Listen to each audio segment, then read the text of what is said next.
నవీన జ్యోతిష్యం ఛానల్ ప్రేక్షకులకి నమస్కారం.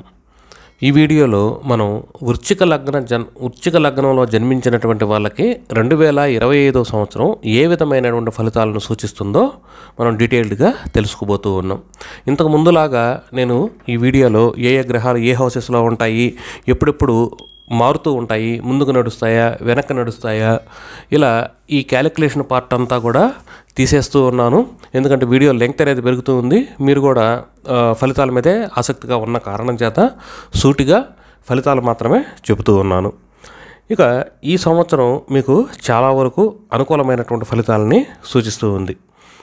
ఈ సంవత్సరంలో ఏ విషయాల్లో మీకు అనుకూలత ఉంది అని కనుక మనం ప్రధానంగా చూసుకుంటే, సంవత్సరం అంతా కూడా మీకు ధనపరంగా అనుకూలంగా ఉంది. ధనపరమైనటువంటి సమస్యలు తీరటము, కుటుంబ సభ్యుల మధ్య అనుకూలత అనేది ప్రధానంగా కనిపిస్తూ ఉంది. కుటుంబ సభ్యుల మధ్య కమ్యూనికేషన్ అనేది బాగుంటుంది.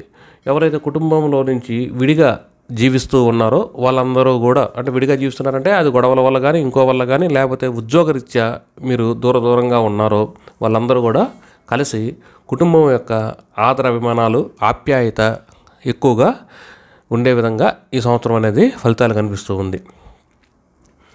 ధనపరంగా బాగుండటము, కుటుంబ సభ్యుల యొక్క అండదండలు ఉండటము, అంటే మంది బలం ధనబలం రెండూ ఉండటం వల్ల మీరు ఒక శక్తివంతమైనటువంటి వ్యక్తిగా ఈ సంవత్సరం ఎదిగేదానికి అవకాశాలు కనిపిస్తూ ఉన్నాయి.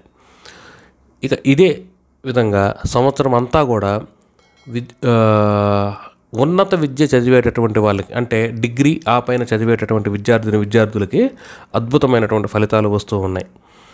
ఎవరైతే సంతానపరంగా కొన్ని సమస్యలు ఎదుర్కొంటూ ఉన్నారో వాళ్ళకి సంతాన సమస్యలన్నీ కూడా ఈ సంవత్సరంలో తీరుతాయి. కొంతమందికి సంతానం లేకుండా ఇబ్బంది పడుతూ ఉన్నారు. కొంతమందికి సంతానం ఉన్నప్పటికీ వాళ్ళు మాట వినటం లేదనో, లేకపోతే ఏదో వాళ్ళ మీద బెంగ, కొన్ని ఇబ్బందులు అనేవి ఉంటే ఆ సమస్యలన్నీ కూడా మీకు ఈ సంవత్సరంలో చాలా వరకు తీరిపోతూ ఉంటాయి. సంతానపరంగా బాగుంది. ప్రేమికులకి బాగుంది. ప్రేమ వ్యవహారాలు ఇవన్నీ కూడా మంచిగా జరిగేదానికి అవకాశాలు కనిపిస్తూ ఉన్నాయి. ప్రేమ పెళ్ళిళ్ళు కూడా జరిగేదానికి అవకాశాలు కనిపిస్తూ ఉంది. మీ ఇంట్లో శుభకార్యాలు ఈ సంవత్సరం అనేది విరివిగా జరుగుతాయి. మీ దగ్గర ఉన్నటువంటి పని వాళ్ళు వీళ్ళందరూ కూడా అంటే మీకు ఒక రెస్పెక్ట్గా, అంటే వాల్యూ ఇచ్చేసి హ్యాపీగా మీరు వాళ్ళతో ఉంటారు. ఇలా ఈ సంవత్సరం అంతా కూడా జరుగుతూ ఉంది.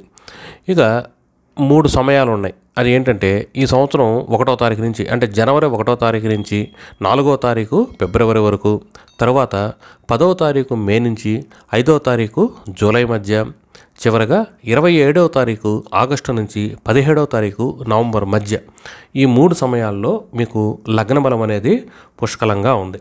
లగ్నబలం అయితే ఎప్పుడైతే మీకు ఉంటుందో అప్పుడు మీరు చేపట్టినటువంటి పనులన్నీ కూడా విజయవంతంగా పూర్తవుతాయి. పనులు ఎంత మొరాయించినప్పటికీ మీరు వాటిని పూర్తి చేయగలుగుతారు. మీ యొక్క శక్తి సామర్థ్యాలు మీకు తెలిసి వస్తాయి. మీ యొక్క శక్తి సామర్థ్యాలను 10 మందికి కూడా నిరూపించగలుగుతారు. అదేవిధంగా ఈ సమయంలో మీ శత్రువులు తోకముడుస్తారు. కోర్టు వ్యవహారాల్లో మీకు విజయం అనేది కనిపిస్తూ ఉంది. రుణపరమైనటువంటి సమస్యలు తీరుతాయి. కొత్త రుణాలు కావాలంటే కొత్త రుణాలు మీకు మంజూరయ్యేదానికి, ఉన్నటువంటి రుణాలను తీర్చాలనుకుంటే తీర్చేటటువంటి స్థితిలో కూడా మీరు ఉండగలుగుతారు. ఆరోగ్యం వృద్ధి చెందుతుంది. ఆరోగ్యం బాగుంటుంది. అందువల్ల ఆరోగ్య సమస్యలు తీరటము, శత్రుపరమైనటువంటి వివాదాలన్నీ కూడా తొలగిపోవటము, కోర్టు కేసుల్లో విజయాలు, ఇక అప్పులు ఇవన్నీ కూడా తీరిపోవడము, మీ మీద మీకు ఒక నమ్మకం అనేది వస్తూ ఉంటుంది. మీ యొక్క శక్తి సామర్థ్యాలను కూడా ఎదుటి వాళ్ళు గుర్తిస్తారు. అరే ఏదో అనుకున్నాము, ఇతను మంచిగానే ఉన్నాడు అన్నట్లుగా మీకు ఒక గుర్తింపు అనేది ఈ సమయంలో కనిపిస్తూ ఉంది. మీకు ముక్కుసూటిగా మీరు ఉండే విధంగా కూడా ఫలితాలు కనిపిస్తూ ఉన్నాయి. అంటే మీరు చెప్పాలనుకున్నటువంటిది నిర్భయంగా సూటిగా చెప్పేస్తారు. ఎదుటి వాళ్ళు ఏమనుకుంటారో అనేది మీకు అసలు ఉండదు. ధైర్యం అనేది మీకు పుట్టుకతో వచ్చినటువంటి లక్షణం. మీరు ఒకరి మాట వినరు. ఇక్కడ వినరు అంటే మీరు చేయాలనుకున్నదే చేస్తారు. అంటే ఎదుటి వాళ్ళు ఏమైనా చెప్పనివ్వండి, అవి ఒక చెవితో వింటారు. మీకు నచ్చితే పాటిస్తారు, నచ్చకపోతే వదిలేస్తారు. వాళ్ళు ఎవరో చెప్పారని చెప్పేసి మీరు మాత్రం చేయరు. మీరు వాళ్ళు చెప్పింది విని అనాలిసిస్ చేసుకొని మీకు చేయాలనిపిస్తేనే చేస్తారు. ఇలాగే మీ క్యారెక్టరిస్టిక్ అనేది ఉంటూ ఉంటుంది. అంతేకాకుండా ఈ సంవత్సరంలో 10వ తారీఖు మే నుంచి 5వ తారీఖు జూలై మధ్య, ఈ మధ్యకాలంలో ఉద్యోగపరంగా ఉన్నటువంటి సమస్యలన్నీ కూడా తొలగిపోతాయి. అంటే మీకు ప్రమోషన్లు కావాలన్నా, ఇంక్రిమెంట్లు రావాలన్నా, ట్రాన్స్ఫర్స్ కావాలన్నా ఇవన్నీ కూడా మీకు అనుకూలంగా జరిగేదానికే అవకాశం కనిపిస్తూ ఉంది. నిరుద్యోగస్తులకి ఉద్యోగ సూచనలు, వృత్తి ఉద్యోగపరమైనటువంటి ఫలితాలన్నీ కూడా మీకు 10వ తారీఖు మే నుంచి 5వ తారీఖు జూలై మధ్య అనుకూలంగా జరుగుతూ ఉంటాయి. ఇక ఈ సంవత్సరంలో 24వ తారీఖు ఫిబ్రవరి నుంచి 10వ తారీఖు మే మధ్య, 23వ తారీఖు జూలై నుంచి 11వ తారీఖు నవంబర్ మధ్య, ఈ మధ్యకాలంలో మీరు దూర ప్రాంత ప్రయాణాలు విరివిగా చేస్తారు. దాంట్లో పుణ్యక్షేత్ర దర్శనం కూడా ఒకటి కనిపిస్తూ ఉంది. దూర ప్రాంత ప్రయాణాలన్నీ కూడా సజావుగా సాగుతాయి. పెట్టుకున్నటువంటి పనులన్నీ కూడా సజావుగా సాగుతాయి. పెద్దల యొక్క, గురువుల యొక్క, దైవం యొక్క ఆశీర్వాద బలం మీ మీద చక్కగా ఉన్న కారణం చేత మీ బ్యాంకు బ్యాలెన్స్లు వృద్ధి చెందటము, మీకు ఆయురారోగ్యాలు, ఐశ్వర్యాలు అన్నీ కూడా ఈ సమయంలో ఉండబోతూ ఉన్నాయి. తండ్రి గారితో సంబంధ బాంధవ్యాలు ఈ సమయంలో వృద్ధి చెందుతాయి. తండ్రి గారు మీ వెన్నంటే ఉంటారు. మీకు ఒక ప్రొటెక్షన్ అనేది ఇస్తూ ఉంటారు. ఆయన యొక్క ఆశీస్సుల వల్ల మీకు అంతా మంచిగా జరుగుతుంది. తండ్రి గారి వైపు నుంచి రావాల్సినటువంటి ఆస్తిపాస్తులు కూడా మీకు వచ్చేదానికి అవకాశాలు ఈ సమయంలో కనిపిస్తూ ఉంది. ఇక ఇలా మీకు అన్ని మంచి జరుగుతూ ఉన్నప్పటికీ కొన్ని గ్రహాలు వ్యతిరేకంగా కూడా ఈ సంవత్సరంలో మీకు పనిచేస్తూ ఉన్నాయి.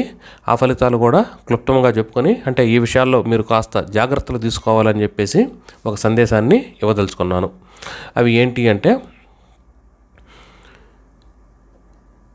13వ తారీఖు జూలై నుంచి 28వ తారీఖు నవంబర్ మధ్య, అంటే ఈ సమయంలో విద్యార్థులకు కాస్త కష్టకాలము, సుఖం అనేది తక్కువగా ఉంటుంది. అన్నీ అనుకూలంగా ఉన్నప్పటికీ సుఖంగా మీరు జీవించలేరు. మీ యొక్క కమ్యూనికేషన్ స్థానం అనేది దెబ్బతినింది.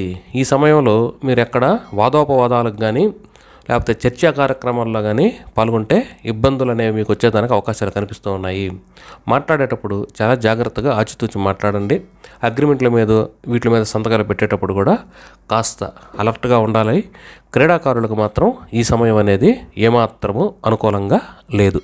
ఇది ఎప్పుడు 13వ తారీఖు జూలై నుంచి 28వ తారీఖు నవంబర్ మధ్య. మరి ఈ సమయం కాకుండా మిగతా సంవత్సరంలో మీరు మరికొన్ని జాగ్రత్తలు పాటించాలి. ఇక మిగతా సంవత్సరం అంతా కూడా, అంటే 13 జూలై నుంచి 28 నవంబర్ మధ్య కాకుండా మిగతా సంవత్సరం అంతా కూడా మీరు బంధువులతో కానీ స్నేహితులతో కానీ కొంత ముభావంగా ఉంటారు. అంటే ఇంతకు ముందున్నంత ఫ్రీగా ఉండరు.